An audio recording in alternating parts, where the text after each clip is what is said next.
കൂട്ടുകാരൊക്കെ ഞാൻ അപർണ സന്തോഷ്. RRB NTPCക്ക് വേണ്ടി പ്രിപ്പയർ ചെയ്യുന്ന എല്ലാവർക്കും എക്കണോമിക്സ്, പ്രത്യേകിച്ച് എക്കണോമിക്സിന്റെ ബാക്ക്ഗ്രൗണ്ട് ഇല്ലാത്തവർക്ക് വലിയ പാടായിട്ട് തോന്നും അല്ലേ? കാരണം എന്താ, സിലബസിൽ ഒത്തിരി വാസ്റ്റ് ആയിട്ട് വരും, പക്ഷെ ക്വസ്റ്റ്യൻസ് സാധാരണഗതിയിൽ കുറവായിരിക്കും അല്ലേ ചോദിക്കാം. അപ്പൊ എക്കണോമിക്സ് പഠിക്കണോ വേണ്ടിയോ എന്നൊക്കെ ഒരു സംശയം നിങ്ങളുടെ മനസ്സിലുണ്ടാവും. പക്ഷേ നമ്മുടെ RRBയിലുള്ള ക്വസ്റ്റ്യൻസ്, എക്കണോമിക്സിനെ ബേസ് ചെയ്തുള്ള ക്വസ്റ്റ്യൻസ് നമ്മളൊന്ന് പഠിച്ചു കഴിഞ്ഞ് കുറച്ച് സമയം എടുത്തൊന്ന് പഠിച്ചു കഴിഞ്ഞാൽ സിമ്പിൾ ആയിട്ട് നിങ്ങൾക്ക് എക്കണോമിക്സിൽ നിന്ന് വരുന്ന എല്ലാ മാർക്കും നിങ്ങൾക്ക് സ്കോർ ചെയ്യാൻ പറ്റും. അത്രയ്ക്ക് സിമ്പിൾ ആയിട്ടുള്ള ഏരിയയാണ് ശരിക്കും നമ്മുടെ RRBയിലെ എക്കണോമിക്സിന്റെ ഏരിയയിൽ നിന്ന് വരുന്നത് കേട്ടോ. അപ്പൊ നമ്മൾ ഇന്ന് ഏതൊക്കെയാണ്, എങ്ങനെയൊക്കെ എക്കണോമിക്സ് പഠിക്കാം എന്നാണ് നമ്മൾ ഈ വീഡിയോയിൽ നോക്കാൻ പോകുന്നത് കേട്ടോ. അപ്പോൾ എക്കണോമിക്സ് നിങ്ങൾക്ക് അറിയായിരിക്കും, നമ്മുടെ +2 പഠിച്ചിട്ടുള്ളവർക്ക് അറിയാം, അല്ലെങ്കിൽ അറിയില്ലെങ്കിലും കുഴപ്പമൊന്നുമില്ല.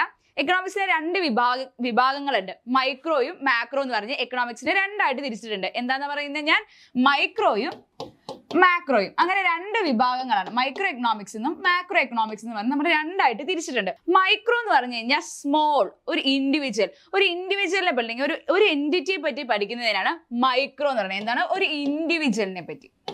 ഓക്കെ, ഇനി മാക്രോ വരുമ്പോൾ എന്താ, ആസ് എ ഹോൾ, മൊത്തമായി നമ്മൾ പഠിക്കുന്നതിനാണ് മാക്രോ എന്ന് പറയുന്നത്. അപ്പൊ ഇതെന്തുകൊണ്ട് ഞാൻ പറഞ്ഞു എന്ന് സംശയം തോന്നണ്ട.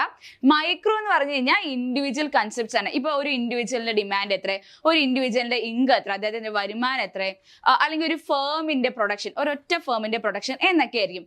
മാക്രോ വരുമ്പോൾ എന്താ, ഒരു രാജ്യം മൊത്തമായിട്ടായിരിക്കും. നമ്മൾ മൈക്രോയില് ഒരു ഇൻഡിവിജ്വലിന്റെ ഇൻകം ആണ് പഠിക്കണമെങ്കിൽ മാക്രോന് എന്തായിരിക്കും, ഒരു രാജ്യത്തിന്റെ, ഒരു നേഷന്റെ മൊത്തം ഇൻകം ആയിരിക്കും, ഒരു ഇൻഡസ്ട്രിയുടെ ഔട്ട്പുട്ട് ആയിരിക്കും. അങ്ങനെയൊക്കെ ആയിരിക്കും നോക്കണം. അപ്പൊ ഡിസ്റ്റിങ്ഷൻ മനസ്സിലായാലും, മൈക്രോ എന്ന് പറഞ്ഞ ഒരു ഇൻഡിവിജ്വൽ എന്നൊരു രീതിയിലാണ്, മാക്രോ എന്ന് പറഞ്ഞാൽ എന്താണ്, മൊത്തമായി ആസ് എ ഹോൾ ആയിട്ട് എടുക്കുന്നതാണ് മാക്രോ എന്ന് പറഞ്ഞു കഴിഞ്ഞാൽ. അതൊക്കെ അല്ലേ നമുക്ക് പഠിക്കാനുള്ളത് മൈക്രോ ആൻഡ് മാക്രോയിലെ ഏരിയാസിൽ നിന്നുള്ള ആണ്.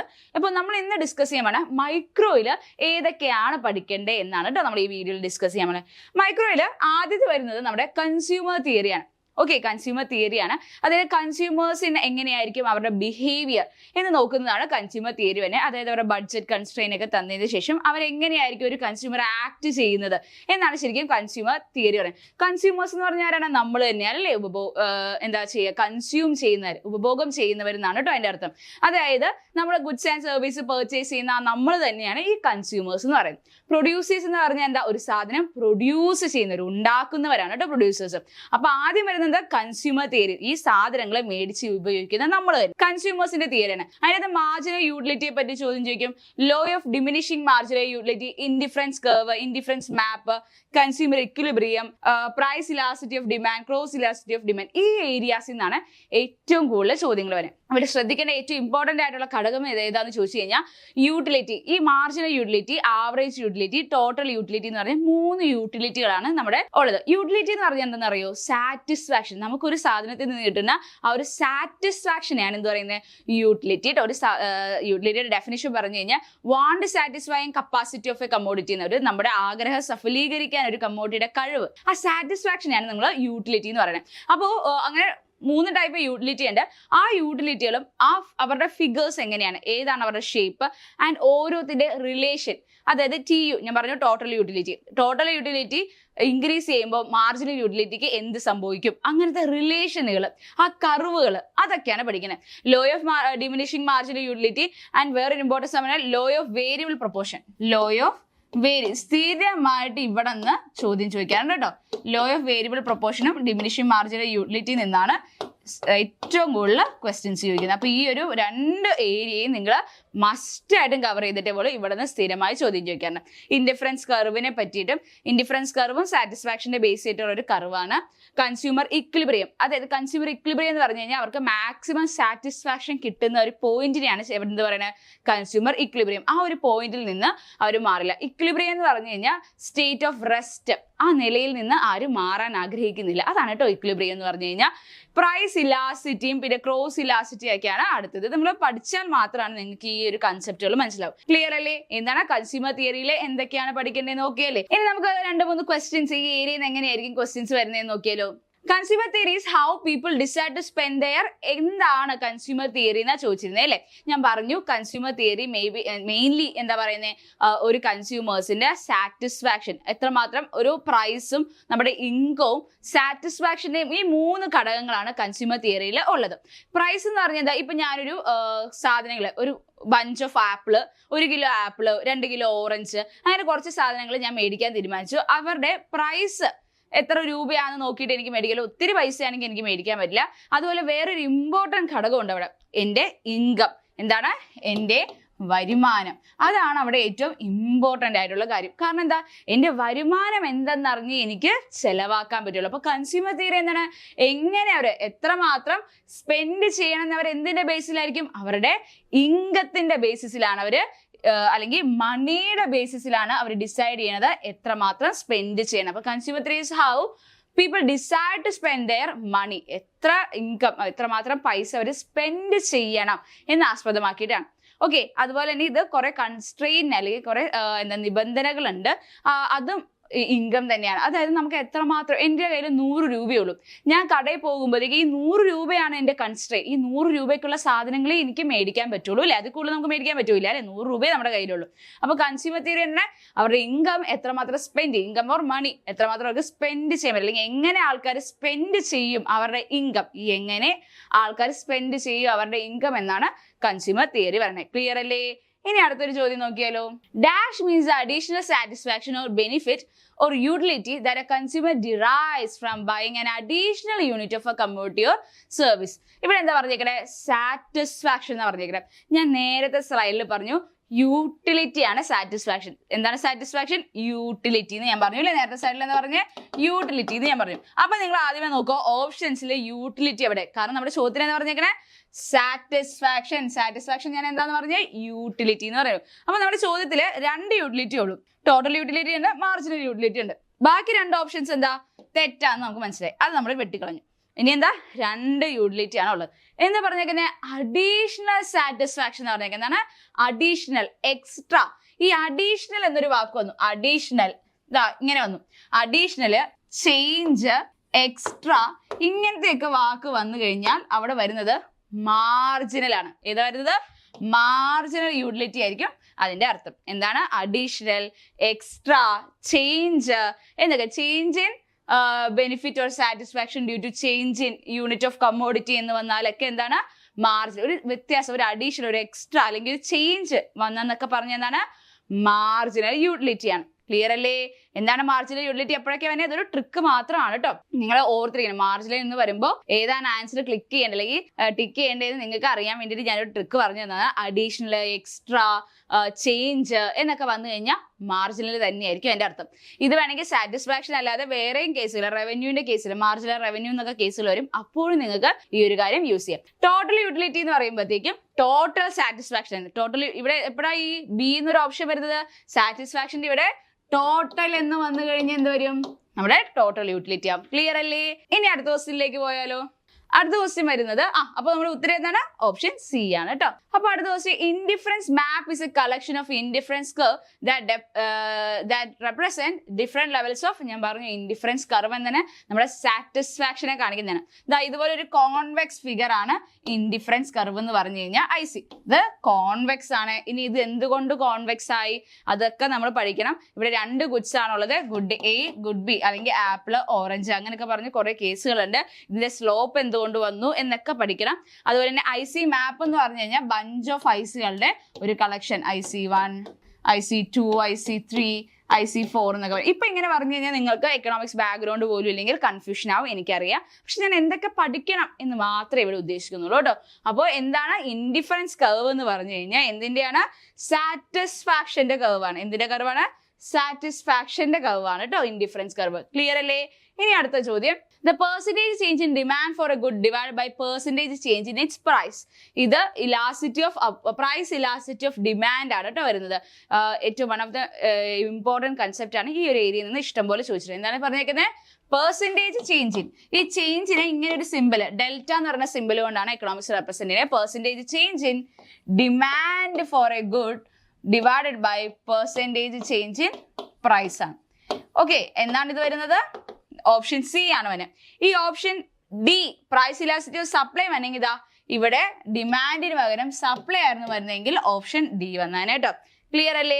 പ്രൈസ് ഇലാസ്റ്റിറ്റി ഓഫ് ഡിമാൻഡ് ഭയങ്കര ഇമ്പോർട്ടന്റ് ആണ്. അതിൽ നിന്ന് ധാരാളം ചോദ്യങ്ങൾ വരാറുണ്ട് കേട്ടോ. അപ്പൊ അത് എന്തായാലും നോക്കാതെ പോകരുത്. ഇതൊക്കെ നിങ്ങൾ സിസ്റ്റമാറ്റിക് ആയിട്ട് ഒട്ടും ബേസ് ഇല്ല, എക്കണോമിക്സിന്റെ ബേസ് ഇല്ലെങ്കിൽ തീർച്ചയായിട്ടും നിങ്ങൾ എന്താണ് ആദ്യം തൊട്ടേ പഠിച്ചു പോകണം. ആ ബേസിൽ നിന്ന് തന്നെ തുടങ്ങണം, എങ്കിലേ ഇത് മനസ്സിലാവുള്ളൂ. കാണാപ്പാഠം പഠിച്ചിട്ട് കാര്യമില്ല, മറന്നു പോകും കേട്ടോ. അങ്ങനെ ധാരാ ഇതുപോലെ ഇതും ഇലാസ്റ്റിറ്റി ഓഫ് ഡിമാൻഡിന്റെ ഏരിയയിൽ നിന്ന് വരുന്ന ചോദ്യമാണ്. അപ്പൊ കണ്ടോ, ഇലാസ്റ്റിറ്റിയിൽ നിന്ന് ഇഷ്ടം പോലെ ചോദ്യം വരാറുണ്ട്. ഇനി അടുത്ത് വരുന്ന തിയറി ഓഫ് പ്രൊഡക്ഷൻ ആണ്. ഞാൻ കൺസ്യൂമർ തിയറിയിലെ ലോ ഓഫ് വേരിയബിൾ പ്രൊപ്പോർഷൻ പറഞ്ഞു. ഈ ലോ ഓഫ് വേരിയബിൾ പ്രൊപ്പോർഷൻ നമ്മുടെ തിയറി ഓഫ് പ്രൊഡക്ഷനിൽ വരുന്നതാണ്. ഞാൻ പറഞ്ഞു പ്രൊഡ്യൂസ്, മറ്റേതാരായിരുന്നു കൺസ്യൂമേഴ്സിന്റെ പോയിന്റ് ഓഫ് വ്യൂല അല്ലെ നമ്മൾ പറഞ്ഞു, അതായത് നമ്മുടെ ഉപഭോക്താക്കളുടെ പോയിന്റ് ഓഫ് വ്യൂല പറഞ്ഞു. പ്രൊഡ്യൂസേഴ്സ് ആരെ ഉണ്ടാക്കുന്ന ആൾക്കാർ, ഇൻഡസ്ട്രിയിലെ ഫേമുകൾ അല്ലെ, അവരുടെ പോയിന്റ് ഓഫ് വ്യൂ ആണ് നമ്മൾ പറയുന്നത്. ലോ ഓഫ് വേരിയബിൾ പ്രൊപ്പോർഷൻ ഐസോക് ഉണ്ട്. കൺസ്യൂമേഴ്സിന്റെ ഇൻഡിഫറൻസ് കർവ് ആയിരുന്നു. എന്തായിരുന്നു? കൺസ്യൂമേഴ്സിന്റെ ഇൻഡിഫറൻസ് കർവ് ആവുമ്പോൾ പ്രൊഡ്യൂസറിന്റെ കേസിൽ അത് ഐസോക് കൊണ്ടാണ്. ഇവിടെ സാറ്റിസ്ഫാക്ഷൻ ആയിരുന്നു, ഇവിടെ എത്രമാത്രം പ്രൊഡ്യൂസ് ചെയ്യുന്നതാണ് കാണിക്കുന്നത് കേട്ടോ. അപ്പോൾ ഇൻഡിഫറൻസ് കർവിന്റെ അതേ ഷേപ്പ് തന്നെയാണ് ഐസോക് കൊണ്ടിനും വരുന്നത് കേട്ടോ. Returns to scale, marginal product, നമ്മളവിടെ എന്താണ് മാർജിനൽ യൂട്ടിലിറ്റി ആണ് പറഞ്ഞത്. ഇവിടെ എന്താ പറഞ്ഞത്? Marginal product, average product, total product, ഇതുപോലെ കർവുകളും ഉണ്ട്. യൂട്ടിലിറ്റിയുടെ പറഞ്ഞ പോലെ തന്നെ എം പിക്കും എ പിക്കും കർവുകളും ഉണ്ട്. അവർ തമ്മിലുള്ള റിലേഷനും നിങ്ങൾ കൃത്യമായിട്ട് പഠിക്കുക. അതുപോലെ ഏറ്റവും കൂടുതൽ ലോ ഓഫ് ഡിമിനിഷിംഗ് റിട്ടേൺസും ലോ ഓഫ് വേരിയബിൾ പ്രൊപ്പോർഷൻ ഭയങ്കര കൺഫ്യൂസിംഗ് ആയിട്ടുള്ള ഏരിയ ആണ്. ആ ഒരു ഏരിയയിൽ തിരിച്ചും മറിച്ചുമൊക്കെ RRBയിൽ ക്വസ്റ്റ്യൻസ് വരാറുണ്ട്. അപ്പൊ അതെന്തായാലും നോട്ട് ചെയ്യുക. അതുപോലെ തന്നെ ഞാൻ നേരത്തെ പറഞ്ഞ അവിടെ റിലേഷൻ പഠിക്കാൻ പറഞ്ഞില്ലേ, അതുപോലെ തന്നെ MP AP ഒക്കെ സ്ഥിരമായിട്ട് റിലേഷൻഷിപ്പ് ചോദിക്കാറുണ്ട് കേട്ടോ. ആ റിലേഷൻസ്, ആ കർവുകളുടെ റിലേഷൻസ് കൃത്യമായിട്ട് നോക്കിയിട്ട് പോവുക. ഇനി ഒരു ക്വസ്റ്റ്യൻ നോക്കിയാലോ. Dash in economics is A curve that when plotted on A graph shows all the combinations of two factors that produce A given output. രണ്ട് ഫാക്ടേഴ്സിന്റെ കാണിക്കുന്ന ഏതാണ്?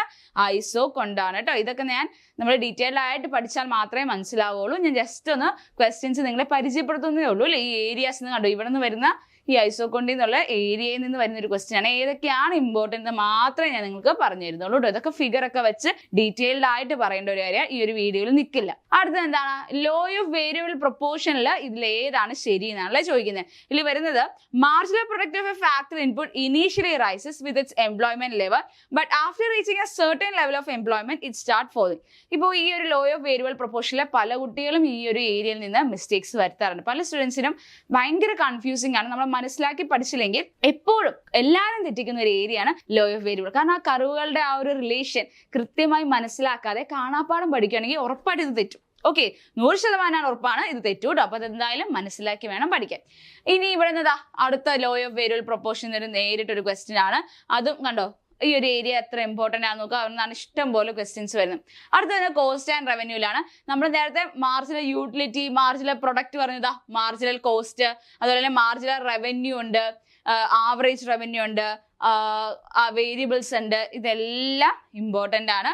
ഇനി ഞാൻ പറഞ്ഞില്ലേ ഇതാ ചേഞ്ച്, ഇത് ആ ഫിഗറിന്റെ റിലേഷൻ തന്നെയാണ്. ഇവിടെ MC MR AP MU ഏത് വന്നാലും അവരുടെ കർവുകളും അവർ നമ്മളെ റിലേഷൻ പഠിക്കുക. ഏതൊക്കെയുണ്ട് ഞാൻ പറഞ്ഞില്ലേ, മാർജിനൽ യൂട്ടിലിറ്റി ഉണ്ട്, മാർജിനൽ റവന്യൂ ഉണ്ട്, മാർജിനൽ പ്രൊഡക്റ്റ് ഉണ്ട്, മാർജിനൽ കോസ്റ്റ് ഉണ്ട്. ഓക്കെ, അങ്ങനെ 1 2 4 സംഭവങ്ങളുണ്ട്. അത് കൂടാതെ തന്നെയുണ്ട് total utility, total revenue, total product and total cost. ഇനി average utility, average revenue, average product and average cost. ഇങ്ങനെ 4 സംഭവങ്ങൾ, 3 എണ്ണത്തിന്റെ 4 എണ്ണം വെച്ചിട്ടുണ്ട്. ഇവരെ 3 പേരും marginal utility, total utility and average utility, ഇവരുടെ 3 പേരുടെ റിലേഷൻ പഠിക്കുക. അതുപോലെ തന്നെ MR TR AR, അങ്ങനെ 3 പേരുടെയും കണക്ട് ചെയ്ത് എല്ലാവരുടെയും റിലേഷൻ എങ്ങനെയാണ്, അതായത് ഒന്ന് കൂടുമ്പോൾ ഒന്ന് കുറയോ താഴുവോ നെഗറ്റീവ് ആവോ ഫോൾ ചെയ്യോ എല്ലാം കൃത്യമായിട്ട് അറിഞ്ഞിരിക്കണം. ഇതാണ് one of the most important area ആണ്. ഏതെങ്കിലും ഒരു ഭാഗത്തു നിന്നായിരിക്കും ക്വസ്റ്റ്യൻ ചോദിക്കുന്നത്. ആൻഡ് ഇവർ തമ്മിൽ റിലേഷൻ ഉണ്ട്. നിങ്ങൾ ഇതെല്ലാം കൂടെ പഠിച്ച് കൺഫ്യൂഷൻ ഒന്നും ആവേണ്ട കാര്യമില്ല. ഇതൊക്കെ ഒരു ട്രിക്ക് ഉണ്ട് കേട്ടോ, ഇതൊക്കെ പഠിക്കുക. അതുകൊണ്ട് കുഴപ്പമൊന്നുമില്ല, നമ്മൾ പാടാന്ന് വിചാരിച്ച് വിട്ടുകളയരുത് കേട്ടോ. നമുക്ക് ഇനി ഈ ഏരിയയിൽ നിന്ന് ക്വസ്റ്റ്യൻസ് നോക്കിയാലോ. Dash curve shows the relationship between the revenue and output level of the firm. Revenue എന്ന് പറഞ്ഞിട്ടുണ്ട് കണ്ടോ. റവന്യൂ എന്ന് പറയുമ്പോൾ റവന്യൂകൾ വരുന്ന ഓപ്ഷൻസ് നോക്കുക. അപ്പൊ ഇത് തെറ്റാന്ന് നമുക്ക് മനസ്സിലായി. Semi annual revenue, quarterly revenue, total revenue. ഞാൻ നേരത്തെ നിങ്ങളോട് പറഞ്ഞു നമുക്ക് 3 ടൈപ്പ് ഓഫ് റവന്യൂ ആണുള്ളത്. Total revenue, average revenue and marginal revenue എന്നാണ് പറഞ്ഞേ. ഇവിടെ മാർജിനൽ വരണമെങ്കിൽ എന്ത് വരണം? അഡീഷണൽ അല്ലെങ്കിൽ എക്സ്ട്രാ അല്ലെങ്കിൽ എന്താ ഒരു ചേഞ്ച് ഇൻ വന്ന മാർജിനൽ നമ്മുടെ ഓപ്ഷനിലും ഇല്ല. ആവറേജ് എപ്പോൾ വരും? ഒരു ആവറേജ് എന്ന് പറഞ്ഞാൽ അതിന്റെ വാക്ക് തന്നെ പെർ യൂണിറ്റ് എന്നുള്ള വാക്കാണ് വരുന്നത്. ടോട്ടൽ റവന്യൂ ആണ് നമ്മുടെ ആൻസറിന്. ഓപ്ഷൻ ഡി ആണ് കേട്ടോ ആൻസർ വരുന്നത്. Semi annual revenue, quarterly revenue ഒക്കെ ഉണ്ട്. പക്ഷെ നമുക്ക് മെയിൻലി എന്താ പഠിക്കാനല്ലേ? ഇത് മാത്രമേ ഉള്ളൂ കേട്ടോ. അപ്പൊ നമ്മൾ ഡീറ്റെയിൽഡ് ആയിട്ട് ക്ലാസ് വരുമ്പോൾ ഇതെല്ലാം എന്തൊക്കെയാണെന്ന് നമ്മൾ ഉറപ്പായിട്ടും പറഞ്ഞു തരും കേട്ടോ. അപ്പൊ ഇതാണ് ആൻസർ വരുന്നത്. എന്താണ്? ടോട്ടൽ റവന്യൂ ആണ്. ഇനി ഇത് point of the supply curve at which a firm earns only normal profit. Normal profit എന്ന് പറഞ്ഞു കഴിഞ്ഞാൽ ലോസും ഉണ്ടാവില്ല, പ്രോഫിറ്റും ഉണ്ടാവില്ല. അവിടെ ഇതാണ് ബ്രേക്ക് ഈവൻ പോയിന്റ് എന്നാണ് കേട്ടോ പറയുന്നത്. ഇനി വരുന്നത് market and price determination as compared to നേരത്തെ കൺസ്യൂമർ തിയറി പ്രൊഡക്ഷൻ കോസ്റ്റ് എന്ന് വെച്ച് വരുമ്പോൾ ഇതിന് അധികം ചോദ്യം വരാറില്ല. Equilibrium price, supply of firm, പ്രോഫിറ്റുകളെ പറ്റിയിട്ടൊക്കെയാണ് ഈ ഒരു ഏരിയ എന്ന് പറയുന്നത്. വലിയ ഇമ്പോർട്ടന്റ് അല്ല, 2-3 ക്വസ്റ്റ്യൻസേ വരാറുള്ളൂ. എന്നാലും എന്താണ് ഓരോ ക്വസ്റ്റിനും നമുക്ക് ഇമ്പോർട്ടന്റ് ആണ്. Dash the price where the quantity of the consumer purchase is equal to the quantity of producer supply. ഏതാ വരുന്നത്? രണ്ടും കൂടെ ഈക്വൽ ആകുമ്പോൾ ഇക്വിലിബ്രിയം എന്നാണ് കേട്ടോ അർത്ഥം. ആ ഈക്വൽ ആവുന്നവർ മീറ്റ് ചെയ്യുന്ന പോയിന്റ് എന്നൊക്കെ വരുന്നതാണ് കേട്ടോ ഇക്വിലിബ്രിയം എന്ന് പറയുന്നത്. ഈ ഇക്വിലിബ്രിയം കണ്ടീഷൻസ് ഒക്കെ നമുക്ക് ക്ലാസ്സിൽ ഡീറ്റെയിൽഡ് ആയിട്ട് നമുക്ക് ഡിസ്കസ് ചെയ്യാം. അല്ലെങ്കിൽ നിങ്ങൾക്ക് എന്തെങ്കിലും ഒരു വീഡിയോ വേണമെങ്കിൽ നിങ്ങൾ കമന്റ് ചെയ്താൽ മതിയിട്ട് നമ്മൾ എന്തായാലും ഒരു വീഡിയോ ചെയ്യാം. അപ്പൊ എന്താണ് അടുത്ത് വരുന്നത്? പബ്ലിക് ഗുഡ്സ് ആണ്. ക്യാരക്ടറിസ്റ്റിക്സ് നോൺ റൈവൽറി ആണോ നോൺ എക്സ്ക്ലൂഡബിൾ ആണോ എന്നുള്ള ഒരു കേസസിലാണ് വരുന്നത്. ക്വസ്റ്റ്യൻ നോക്കിയാലോ? Which of the following is a characteristics of public good? Public ഗുഡിന് 2 ക്യാരക്ടറിസ്റ്റിക്സ് ആണുള്ളത്. Non rivalry, non excludable. അതായത് ഒരാളെ എക്സ്ക്ലൂഡബിൾ എന്ന് പറഞ്ഞു കഴിഞ്ഞാൽ, ഒരാളെ നോൺ എക്സ്ക്ലൂഡബിൾ എന്ന് പറഞ്ഞു കഴിഞ്ഞാൽ പൈസ കൊടുക്കാത്തതിന്റെ പേരിൽ ആരെയും അത് ഉപയോഗിക്കുന്നതിൽ നിന്ന് തടയാൻ പറ്റില്ല. നോൺ റൈവൽറി എന്ന് വെച്ച് കഴിഞ്ഞാൽ ആരെങ്കിലും ഒരു സാധനം ഉപയോഗിച്ചുകൊണ്ട് മറ്റൊരാൾക്ക് അത് തീർന്നു പോകത്തുമില്ല. അപ്പൊ നമ്മുടെ പബ്ലിക് ഗുഡ് എന്താണ്? Non rivalry and non excluded ആണ്. അതേതാ ഓപ്ഷൻ വരുന്നത്? ഇതാ ഓപ്ഷൻ ബി ആണ് ആൻസർ. ഇതുപോലെ public, private, club goods, common goods എന്ന് പറഞ്ഞാൽ പല ടൈപ്പ് ഓഫ് ഗുഡ്സിന് സാധാരണ പബ്ലിക് ഗുഡ്സ് ആണ് ചോദിക്കുന്നത്. പക്ഷെ എന്നാലും എല്ലാ ഗുഡ്സും നമ്മൾ പഠിച്ചിരിക്കണം കേട്ടോ. അപ്പോൾ നമ്മുടെ പുതിയ ലോങ് ബാച്ച് RRB NTPCയുടെ ലോങ് ബാച്ച് നമ്മൾ സ്റ്റാർട്ട് ചെയ്തിട്ടുണ്ട്. ഇപ്പോൾ എക്കണോമിക്സ് പോലെയുള്ള ഏരിയാസ് ഒക്കെ നമുക്ക് അറിയാം അല്ലെ. പഠിച്ചില്ലെങ്കിൽ എന്താ നിങ്ങൾക്ക് അത് അറിയില്ല, ബേസ് പോലും സ്ട്രോങ് അല്ലാത്തവർക്ക് എന്താ ഒരാളുടെ ഹെൽപ്പ് എന്തായാലും ഒരു മെന്ററുടെ സപ്പോർട്ട് ഉണ്ടെങ്കിൽ മാത്രമേ നിങ്ങൾക്ക് എന്താ പഠിച്ചത്. നിങ്ങളത് എക്കണോമിക്സ് സ്കിപ്പ് ചെയ്യുന്ന വിചാരിക്കരുത്. ഒരു ഏരിയാസും സ്കിപ്പ് ചെയ്യണം എന്ന് വിചാരിച്ച് പഠിച്ചു തുടങ്ങുന്നത് എല്ലാ ഏരിയയും കവർ ചെയ്ത് തന്നെ വേണം പോകും. എങ്കിലും മാത്രം നമ്മളെന്താണ് ഇത് നല്ലൊരു കോമ്പറ്റീഷൻ ഉള്ള ഒരു എക്സാം ആണല്ലേ. അപ്പൊ അതിന് ക്രാക്ക് ചെയ്യണമെങ്കിൽ എന്താ അതുപോലെ നിങ്ങൾ പ്രിപ്പയർ ചെയ്യണം. സോ നമ്മളെ പ്രിപ്പറേഷൻ എന്താ കറക്റ്റ് ആവാനും സ്ട്രാറ്റജിക് ആവാനും അതിൽ പാസ് ആവാനും എന്താണ് നമ്മുടെ ഈ CCയിൽ ജോയിൻ ചെയ്യുക. കോൺടാക്ട് ചെയ്യാനുള്ള നമ്പർ ഇവിടെ കൊടുത്തിട്ടുണ്ട്. 8590202323 ആണ് നമ്മുടെ നമ്പർ വരുന്നത്. അപ്പോൾ ജോയിൻ ചെയ്യാൻ ആഗ്രഹിക്കുന്ന എല്ലാവരും ജോയിൻ ചെയ്യുക. അങ്ങനെ നിങ്ങളുടെ RRB NTPCയിൽ പാസ് എക്സാം ക്രാക്ക് ചെയ്യാൻ നിങ്ങൾക്ക് സാധിക്കട്ടെ കേട്ടോ. അപ്പോൾ വീഡിയോ ഇഷ്ടപ്പെട്ടെങ്കിൽ ലൈക്ക് ചെയ്യുക, ഷെയർ ചെയ്യുക. അതുപോലെ ഇതുപോലുള്ള യൂസ്ഫുൾ വീഡിയോസ് ഇനിയും കാണാൻ വേണ്ടി നമ്മളെ സബ്സ്ക്രൈബ് ചെയ്യുക. താങ്ക്